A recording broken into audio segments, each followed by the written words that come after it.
सजना मोर प्रेम दीवाना संग साथी निभावे रे। सुन सजना मोर प्रेम दीवाना संग साथी निभावे रे। तय माया के बीच धार माँ झन छोड़ के जावे रे।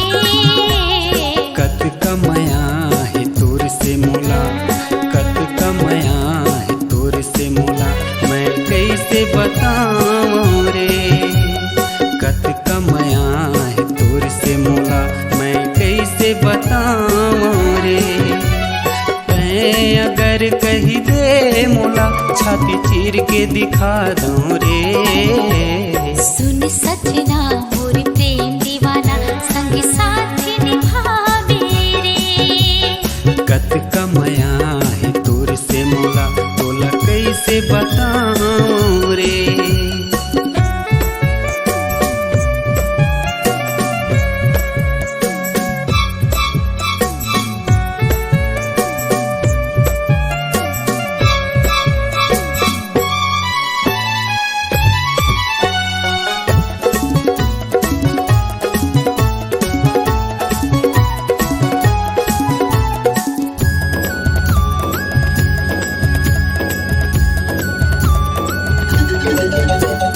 कत को ऐसे प्यार माँ धोखा खा गे साजन।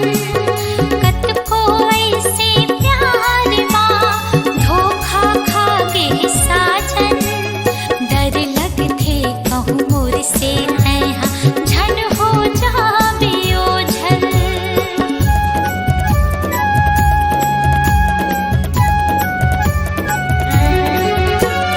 दिल से तोला प्यार करे हो, दिल से प्यार निभाओ। दिल से तोला प्यार करे हो, दिल से प्यार निभाओ। झन डरा तैत गिर पगली, तोर बर जान लूटा हो। मोर जान थे बदनाम भोला झन कर मेरे दीवाना।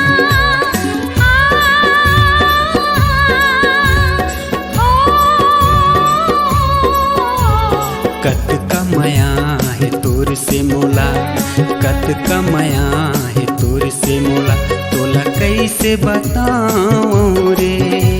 सुन सजना मोर प्रेम दीवाना, सुन सजना मोर प्रेम दीवाना संग साथी निभावे रे।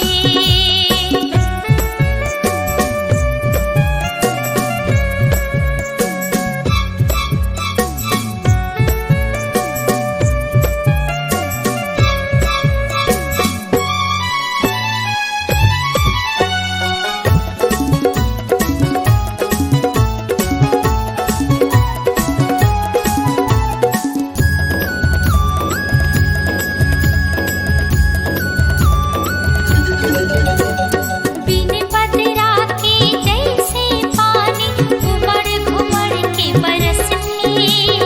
बिन बदरा के जैसे पानी घुमड़ घुमड़ के बरसथे।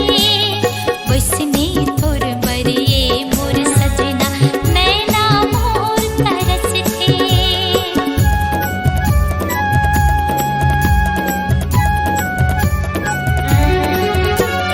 जैसे ताजमहल बने हैं प्यार के निशानी। जैसे ताजमहल बने हैं प्यार के निशानी। उसने हमन दोनों झन रचो माया के एक कहानी। इतिहास माँ अमर हो जाबो, सुन सजनी रे दीवानी।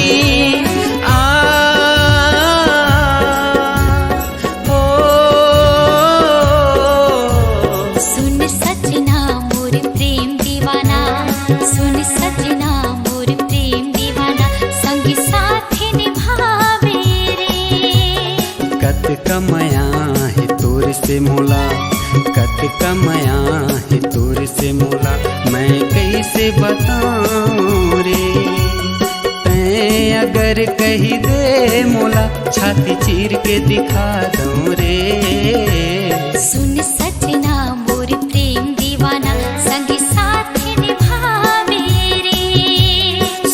सजनी